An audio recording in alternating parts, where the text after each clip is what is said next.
In May 2025, high over South Asia, India launched Operation Sindoor, a 4-day military campaign that showed clear and overwhelming Indian air superiority.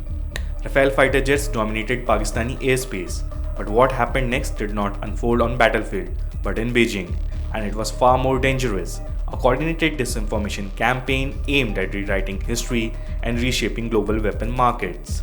China had a problem, India had one, and the Rafale had performed exactly as expected. The outcome clashed with Pakistan's own goal of selling Chinese jets like the J-10 used by Pakistan and the upcoming J-35 as a superior, cheaper alternative to Western aircraft.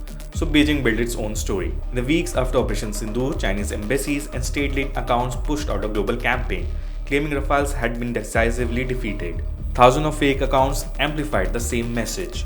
Chinese weapon had outperformed France's best jet, and Indian Air Force had been defeated. But none of it happened.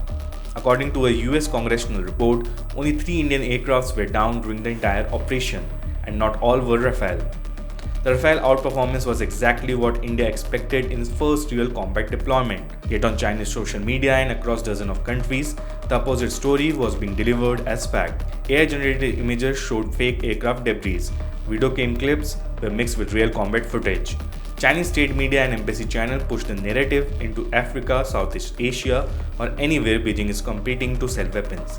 When the US report called out the fabrication, China dismissed it. Foreign Ministry spokesperson Mao Ning said the committee had no credibility and was ideologically biased, but Beijing's pressure campaign had already produced real-world consequences.